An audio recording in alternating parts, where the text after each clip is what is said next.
The real boss, why Malcolm Young, was the soul of AC/DC. He didn't want the mansions or the tabloids.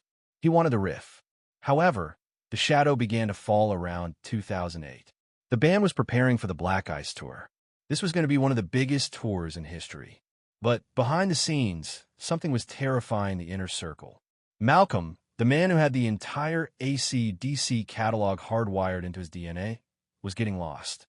Imagine being the creator of You Shook Me All Night Long and suddenly looking at your hands and not knowing where to put them. This wasn't just old age. This was early onset dementia. Here is the part of the story that truly defines Malcolm's character. He could have retired right then. He had enough money to buy an island. But he chose to fight. For 2 years on the road, Malcolm Young lived a double life. To the 80,000 fans in the stadium, he was the immovable statue at the back of the stage. But in the dressing room, he was a man struggling to hold onto his identity. He had to relearn the songs every single day. He used a system of memory aids and relied on the telepathy he shared with Angus. Every night was a gamble. Every night was a battle between his iron will and his failing brain. He did it for the fans, but mostly he did it for the family. He wanted to keep the lightning bolt flying as long as he possibly could. By the time the tour ended, the battle was moving into its final phase. In 2014, it was officially announced that Malcolm would not return. He was moved into a specialized care facility in Sydney. The tragedy is almost too much to bear. The man who gave the world the most memorable riffs in history was living in a world where he could no longer remember them. There is a story from his final years that his family would visit him, and they would play AC/DC songs for him. For a brief moment, his foot would tap. The rhythm was the last thing to leave him. It was deeper than his memory. It was in his bones. In the early days, Malcolm was the one who drove the van. He was the one who negotiated with shady club owners. He was the one who decided that his younger brother, Angus, should be the frontman. Think about that for a second. Malcolm was the better guitar player in the beginning. He could have been the star, but he had the vision to realize that the band needed a spectacle.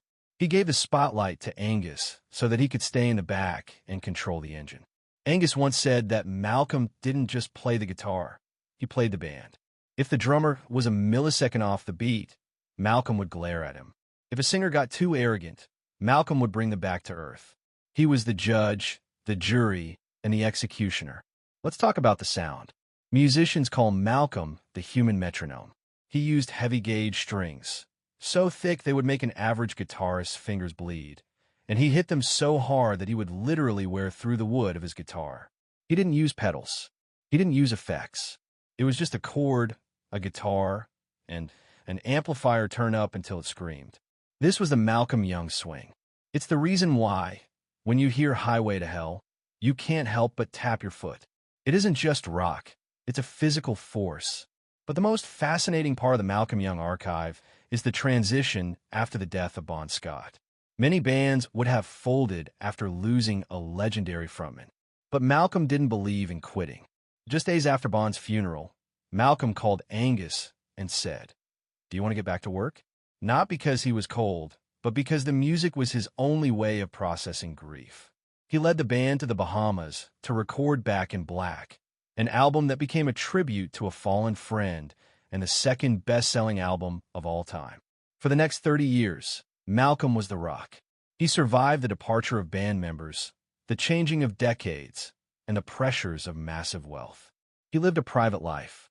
Imagine being the architect of the loudest, most successful rock machine on the planet. You've written the riffs that 80,000 people scream in unison every single night. But then, one evening, you look down at your hands and you realize you've forgotten how to play them. This isn't just a story about rock and roll. This is the story of a man who fought a war against his own mind. A man who had to relearn his own legendary anthems every single morning just to give his fans one last tour. While his brother Angus Young was the face of AC/DC, Malcolm was the soul, the general, and the iron fist. He was the one who fired the managers, the one who dictated the sound, and the one who built a multi-billion-dollar empire on a foundation of absolute discipline. But behind the wall of Marshall amplifiers, a dark shadow was growing, a secret that would eventually force the human metronome to become a stranger to his own music. Today, we go behind the high brick walls of a private care facility in Sydney to uncover the tragic, heroic, and hidden final years of Malcolm Young. This is the archive of the man who stayed in the shadows to change the world, only to vanish into the shadows of his own memory. To understand Malcolm, you have to understand the Young family code. Growing up in the tough suburbs of Glasgow and later Sydney, the Young brothers, George, Malcolm, and Angus, were taught that the world was divided into two groups, your family and everyone else. Malcolm was the architect of the AC/DC law. That law was simple: no ballots, no compromise. While other bands in the 70s were wearing silk and singing about space travel, Malcolm insisted his band wear jeans and t-shirts. He wanted them to look like the audience. He wanted the music to feel like a punch to the gut. Malcolm Young passed away on November 18th, 2017. He was 64 years old. He left behind a legacy that is often overlooked because he made it look so easy. He proved that you don't need to be the loudest person in the room to be the leader. You don't need to be the one in the costume to be the soul of the band. When you listen to AC/DC today, don't just listen to the solos. Listen to the space between the notes. Listen to the steady, unbreakable thud of that rhythm guitar.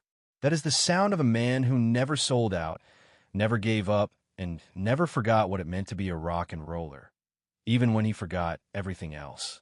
The Backstage Archives is more than just a trip down memory lane. It's a tribute to the discipline of the greats. Malcolm Young lived by a code that is rare in today's world. He believed in the work. As we grow this channel, we aim to tell these stories with the respect they deserve. If Malcolm's dedication speaks to you, help us spread this archive. Leave a comment about the first time you heard an AC/DC riff and how it felt. Subscribe to join us on this journey as we uncover the men and women who stood in the shadows but changed the world. Thank you for watching, and thank you for keeping the history of rock alive. We'll see you in the next archive.